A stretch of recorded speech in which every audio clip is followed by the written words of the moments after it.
The book of 2 Corinthians, chapter 10. Now I, Paul, myself am pleading with you by the meekness and gentleness of Christ, who in presence am lowly among you, but being absent am bold toward you. But I beg you that when I am present I may not be bold with that confidence by which I intend to be bold against some, who think of us as if we walked according to the flesh. For though we walk in the flesh, we do not war according to the flesh. For the weapons of our warfare are not carnal but mighty in God for pulling down strongholds, casting down arguments and every high thing that exalts itself against the knowledge of God, bringing every thought into captivity to the obedience of Christ, and being ready to punish all disobedience when your obedience is fulfilled.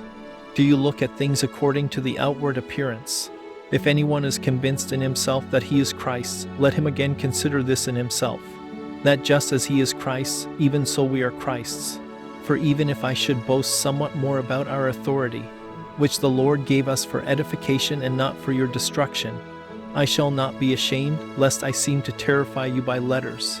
For his letters, they say, are weighty and powerful, but his bodily presence is weak, and his speech contemptible. Let such a person consider this, that what we are in word by letters when we are absent, such we will also be indeed when we are present. For we dare not class ourselves or compare ourselves with those who commend themselves.